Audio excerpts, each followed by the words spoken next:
welcome back to the RC barn. Just got back from, I gotta think where I'm going with this video here. Just got back from the first Pylon race of the year that I've attended.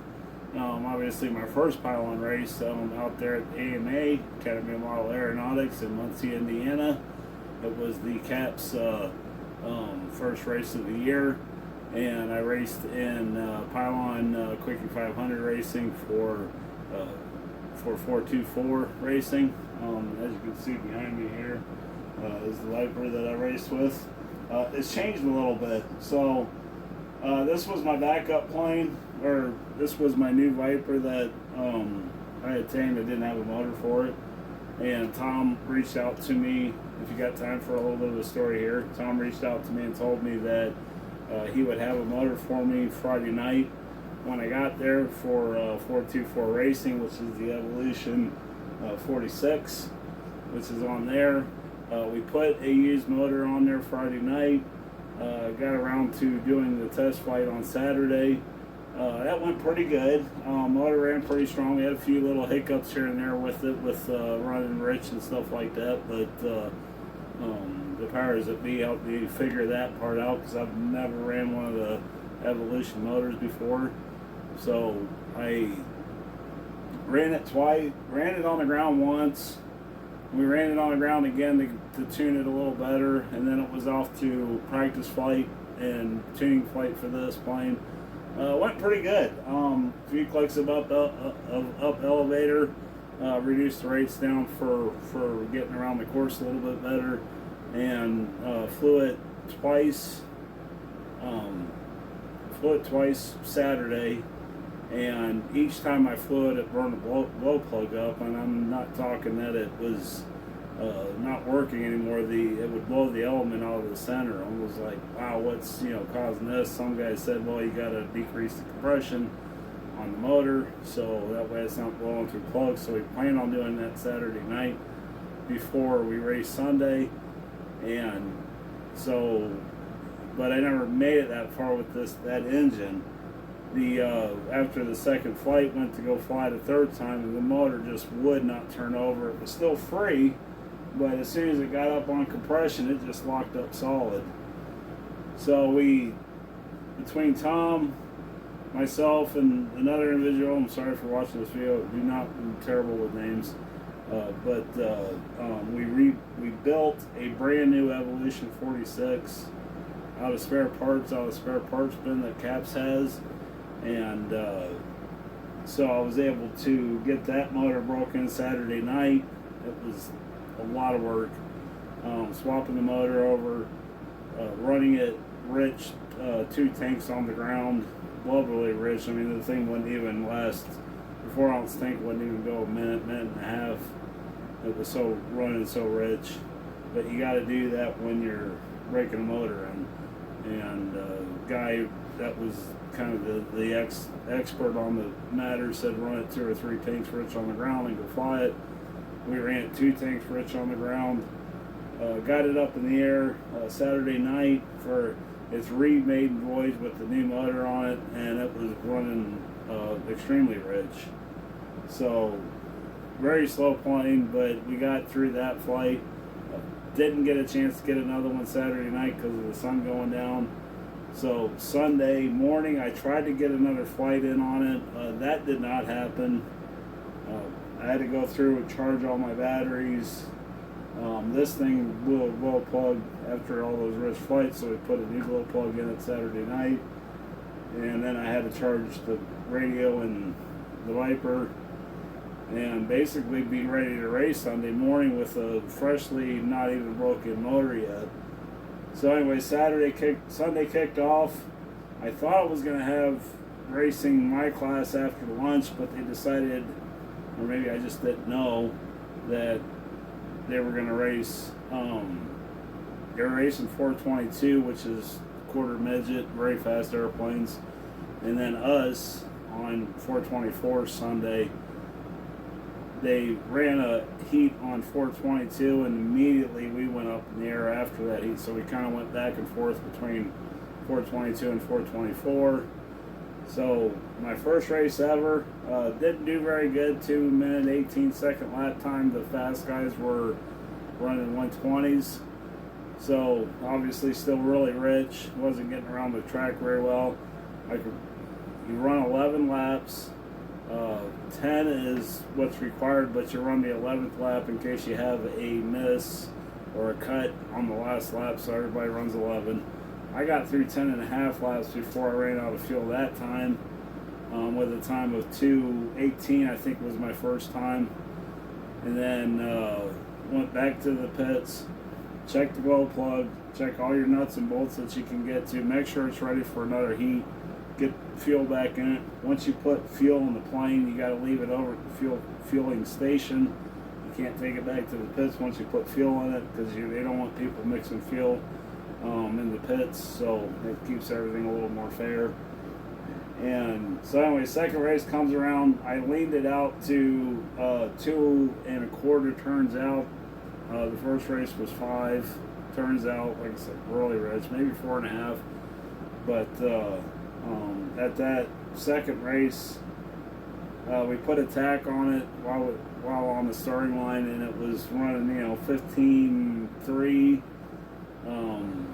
at full throttle. So we figured that was, again, not enough RPM to be competitive, but again, I wasn't trying to win the race. I wasn't trying to beat anybody or come in first place on my first outing. I still got so much to learn. We'll get into that in a minute. But second race went off. The goal was to get under 2, get it under 2 minutes. I exceeded that and got 1:48 on my second heat, so that went pretty good. Third heat was just a crap. I got ahead of myself, and I turned too soon right off the takeoff and had a cut. And then there was only 3 of us in the air, so I was number 3, so let's call him the second guy up. He got 2 cuts within the first lap, so that put him out. Once you get 2 cuts on a pylon, you're done. You don't, your point, no longer need to keep going because your time doesn't matter at that point. You're disqualified.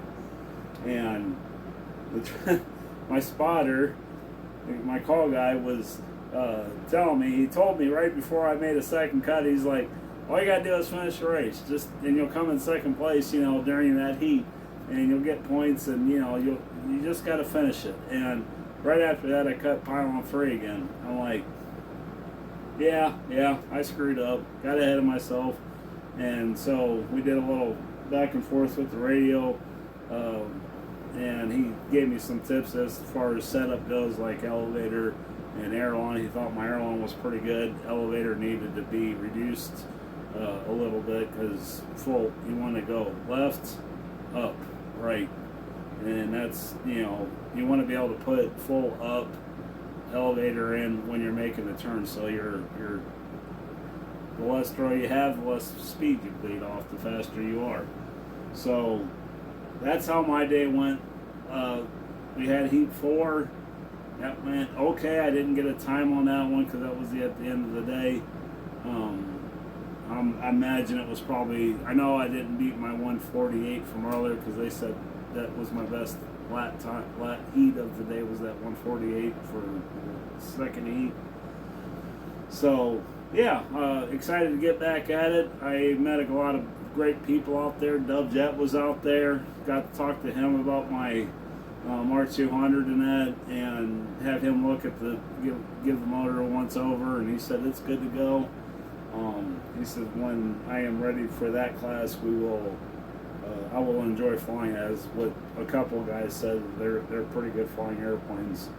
So I'm really looking forward to getting good enough to where I'm comfortable flying the faster class, the 426 class. Otherwise, that thing's just going to sit in the corner for probably this year. And I'm hoping to go out to AMA sometime this year, maybe on a Saturday or something, meet up with somebody, or take my daughter with me and get a test flight in on it once I get a little more comfortable with those speeds, because I got a pretty good general idea of how to run that jet motor now. So anyways, things I've learned. So biggest thing is being consistent in your times. I think I said that before, in your laps. You know, being ready to go when your heat's up. So once your heat's over, you know, go back to the pits, go through your airplane, and then go fuel it up, and then wait for the next heat, which could be 5 minutes, it could be 10. You know, it just depends on where you land on the heats. You get a paper like this.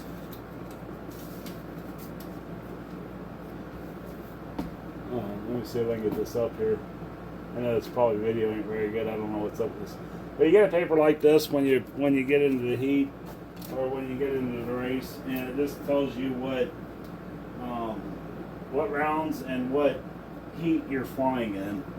So that's what the screen is all about on the wingtip. I don't know if you can see that or not. Probably not.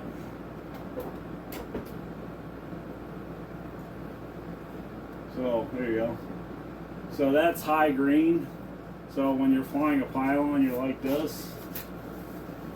There you go, like that. So that's high green. They got 4 color variations. This is how the marshals will. This is how the marshals will tell what plane you are. So you got high green and low green. So if I was low green, my green would be down here, and then you got high red and low red. So there's that little bit of information about that. I need to tune on the motor a little bit more now that it's got quite a few flights on it. I think it's ready to be, you know, kind of maxed out and get as much RPM as I can out of it. I think speed will help a little bit. I don't think it's going to help a lot for times. What's really going to help times for me is just being a lot more consistent on my turns, and, you know, not going wide around the course, because you want to go the shortest distance, which is, you know, pole to pole to pole, instead of making a big circle around, which I don't know that I was doing that a whole lot. I know I was wide on from turn 1 to turn 2, which you got, let's see, you got a pull here, a pull here. This is 2, 3, and 1. So you take off this way, you go and circle the track 11 times like that. And once you've crossed over your starting line right here, that's 1 lap when you're on the far side of turn 3. So anyways, things I'm going to do to get ready for the next race is the caddy here didn't work out. I think you can't even see that. The caddy here didn't work out a whole lot great. There it is.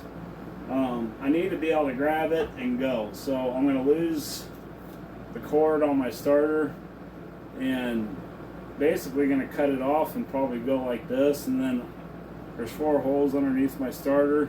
I'll see how, he said I don't need such a big battery pack either. I can go quite a bit smaller and still have, you know,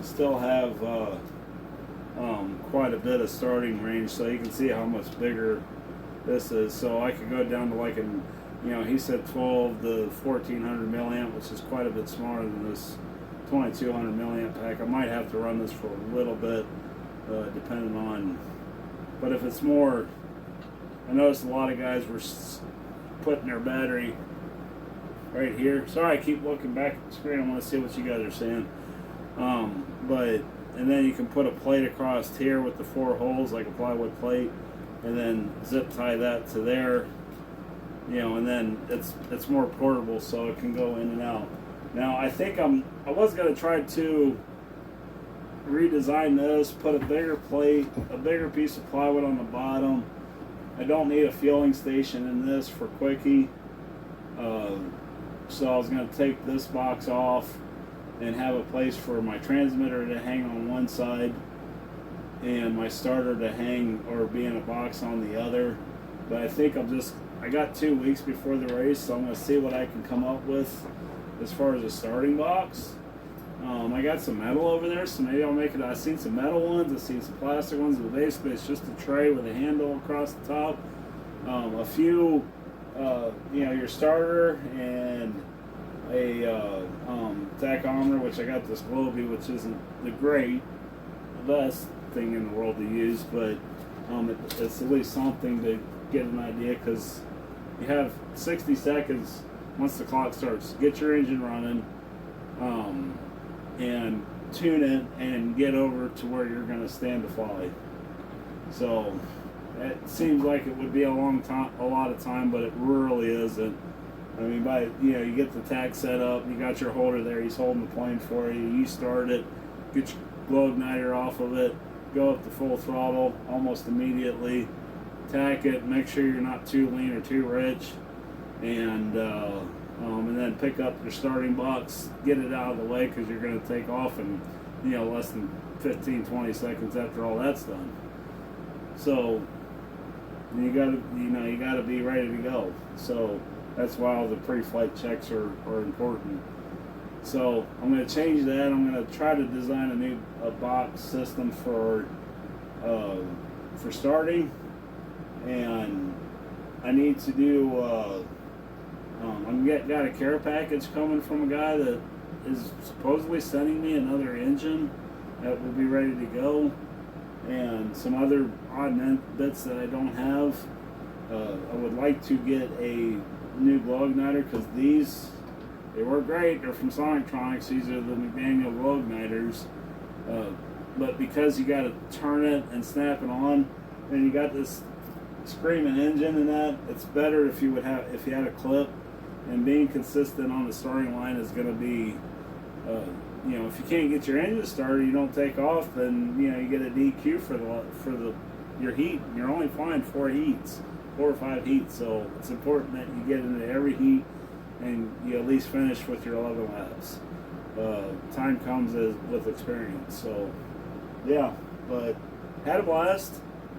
It's a lot of fun. I know I'm tired. It's been a long 2 days. I'll just put it that way. Had some issues with the camper, and trying to get this thing going. But hey, I would call that a success. I came in 13th out of 15 flyers.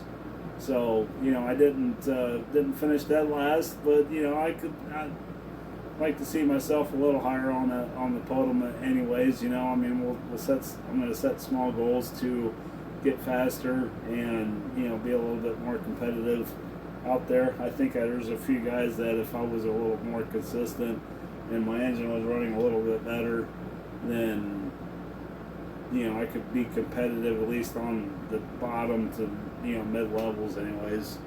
So that's the goal. I did lose I won't show you guys up close, but one of the guys out there gave me a fuel shut off. That's just a plastic clip that goes on the fuel line, and that way when you're ready to go, you're not messing with the little tweezer things. You just slip it and fuel comes out. So yeah, lost one of my wheels on one of the landings, so guy gave me a set of extra wiper gear that he had 2 wheels on, so I got to address that. I think I got some better wheels around here. I got to go through and Loctite everything, because the vibrations just wreak havoc with the screws and the airframe and stuff. I was surprised at what came loose, only doing 4 heats.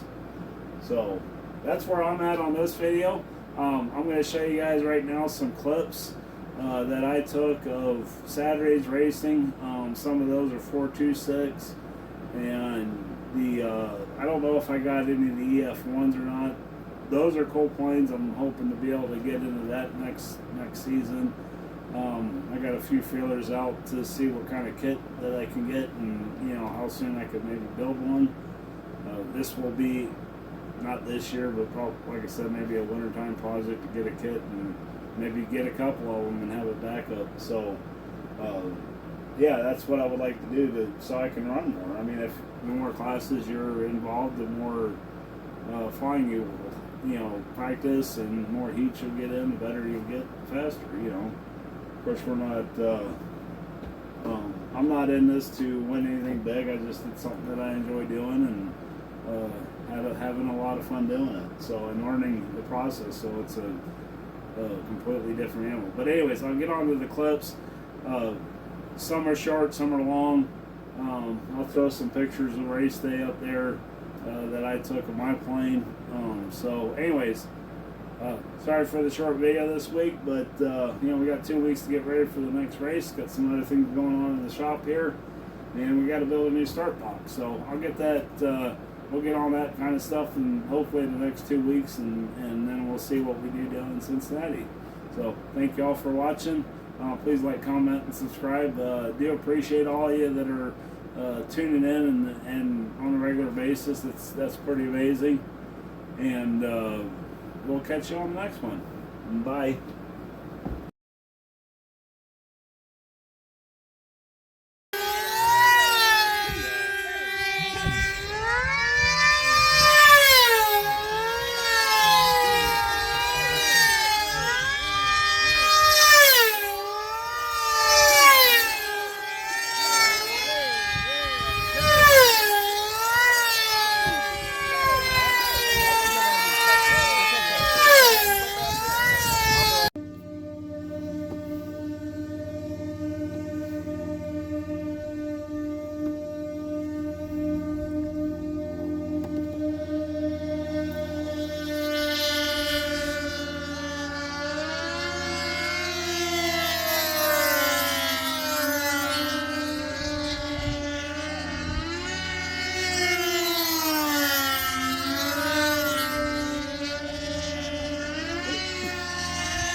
Well.